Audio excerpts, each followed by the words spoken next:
12 घंटे बीतने के बाद जो रात आती है, ये वाली रात नहीं है, जरूर कोई और रात है।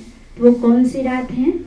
अज्ञानता रूपी रात। जब हम हर बातों से अज्ञान यानी कि बेसमझ हो जाते हैं, तो इस अज्ञानता रूपी रात में परमात्मा इस धरती पे आते हैं, इसलिए उनके जन्म को रात्रि कहते हैं। जैसे कि सबसे पहले हम मुख्य 4 बातों से अज्ञान हो जाते हैं।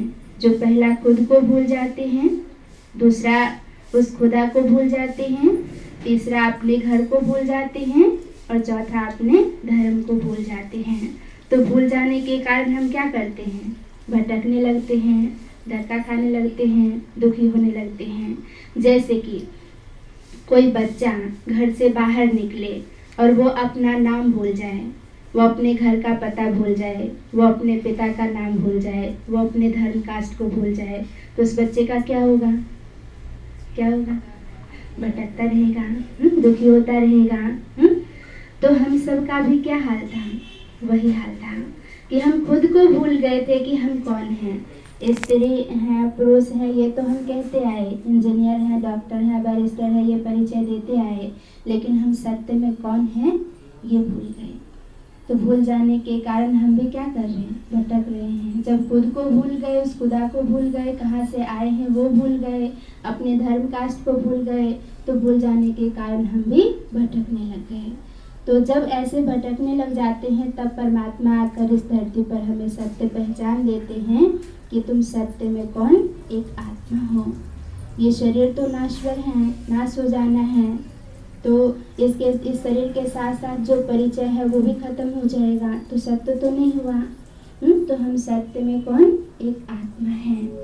परमात्मा ने अपना परिचय बताया कि मैं तुम्हारा पिता परमात्मा हूँ, तुम्हारा घर परम धाम है। हम वैसे आमतौर पे कहते आए कि ऊपर से आए हैं और ऊपर ही हमें जाना है, लेकिन ऊपर जाना कहाँ है ये नहीं मालूम। कोई तो जगह है जहाँ जाना है, तो ऊपर कहाँ? परम धाम जाना है, जो सूर्य चांद तारों से भी पार है, एक लोक, सूक्ष्म लोक, उससे भी पार। चारों ओर सुनहरा लाल रंग के प्रकाश हैं, ये हम आत्माओं का घर है, जिसे परम धाम, शांति धाम, निर्वाण धाम आदि आदि नामों से जानते हैं। तो वो हमारा सत्य घर है। फिर परमात्मा ने हमें सत्य धर्म के बारे में भी बताया कि हमारा सत्य धर्म क्या है? आदि सनातन देवी देवता धर्म है। तो अपने में कोई देवताई गुण, देवताई शक्तियाँ तो रही नहीं, तो अपने को देवता तो कहला नहीं सकते, तो अपना धर्म ही बदल दिया। क्या कह दिया? हिंदू। जबकि हिंदू कोई धर्म नहीं है, वो तो हिंदुस्तान में रहते हैं, इसलिए अपने को हिंदू कह दिया। वैसे हमारा ओरिजिनल धर्म क्या है? आदि सनातन देवी देवता धर्म। तो परमात्मा आकर हमें ये सत्य पहचान बताते हैं। ऐसे बहुत सारी और भी बातें हैं जिन बातों के कारण हम अज्ञान यानी बेसमझ हो गए हैं। जैसे कि आज शिवरात्रि है, शिवरात्रि के दिन क्या करते हैं? मंदिर में जाते हैं, व्रत रखते हैं। रखा आप लोगों ने व्रत? नहीं रखा? पक्का? हाँ, तो जैसे करते आए पहले से, या कुछ लोग होंगे जो अभी भी करेंगे और कुछ है जो नहीं करेंगे ऐसा, तो उसका अर्थ हमें समझना है। जैसे व्रत रखते हैं, भांग धतूरा आदि चढ़ाते हैं, दूध पानी चीनी आदि मिलाकर चढ़ाते हैं, बेलपत्र आदि। तो ये सब हम करते आए, लेकिन इसका सही अर्थ हमें नहीं पता।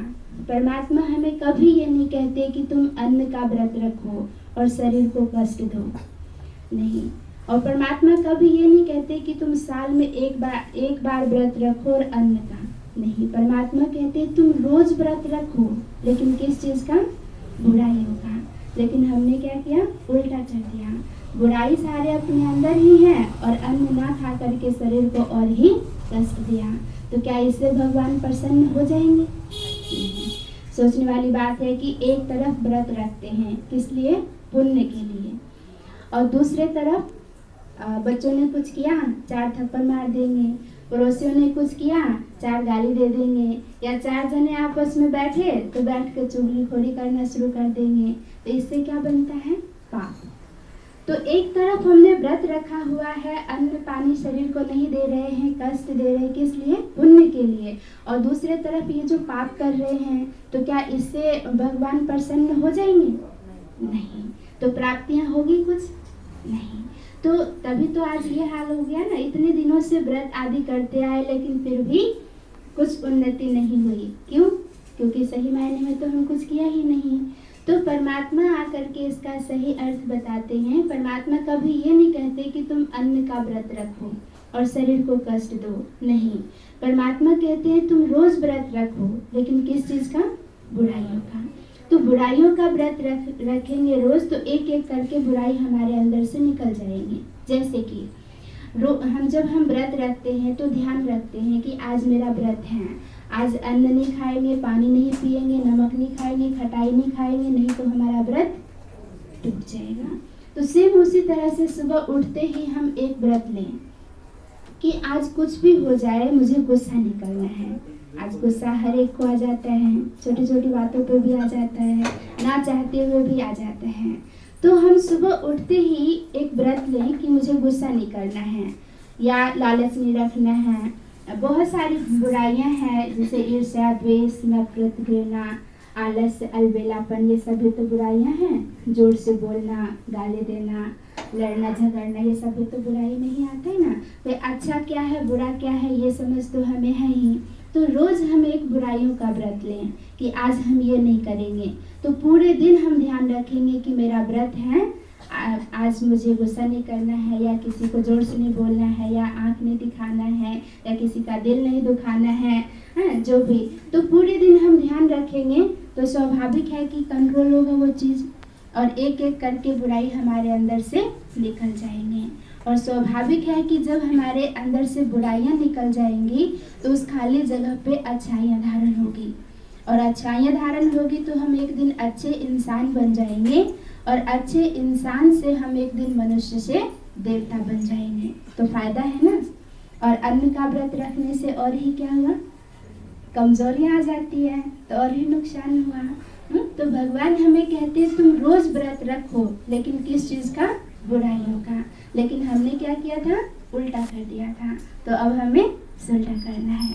साल में एक बार नहीं, हर दिन व्रत रखना है, लेकिन बुराइयों का।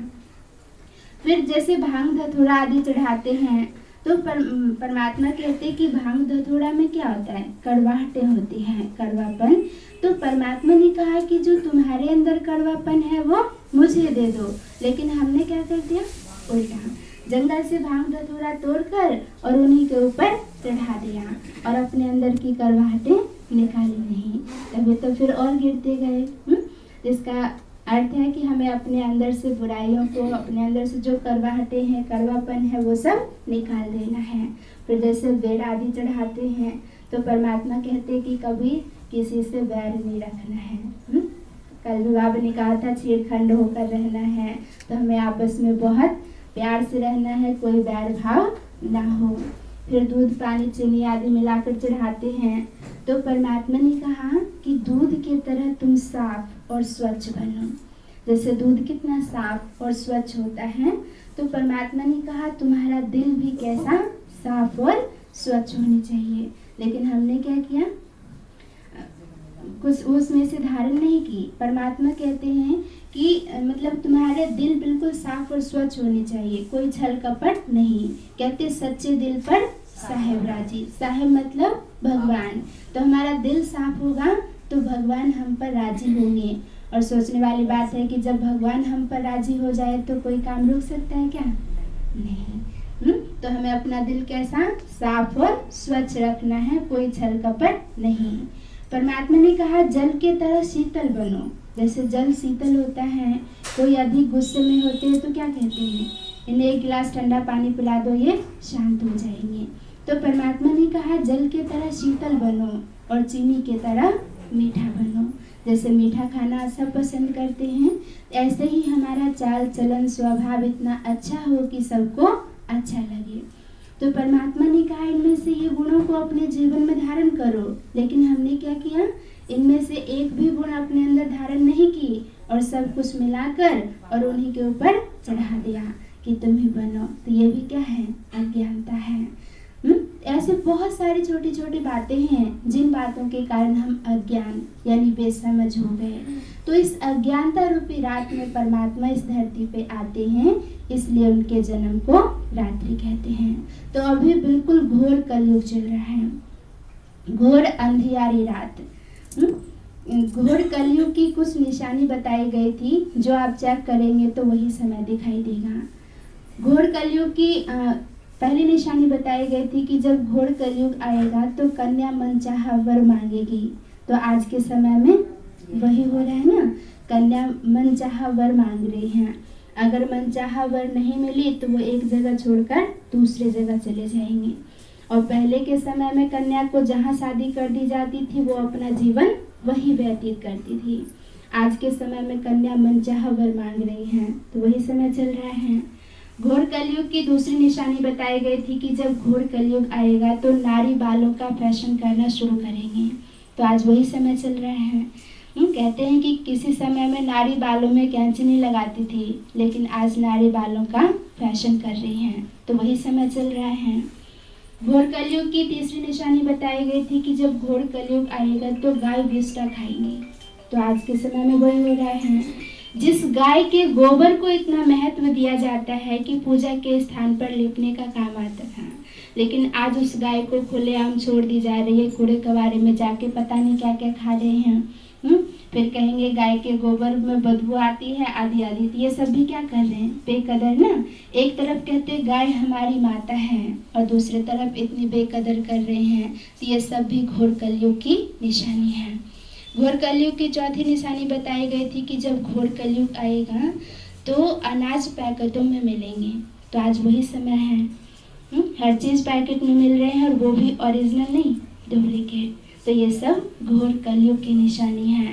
तो जब ऐसे घोर कलयुग होता है तब परमात्मा इस धरती पे आते हैं।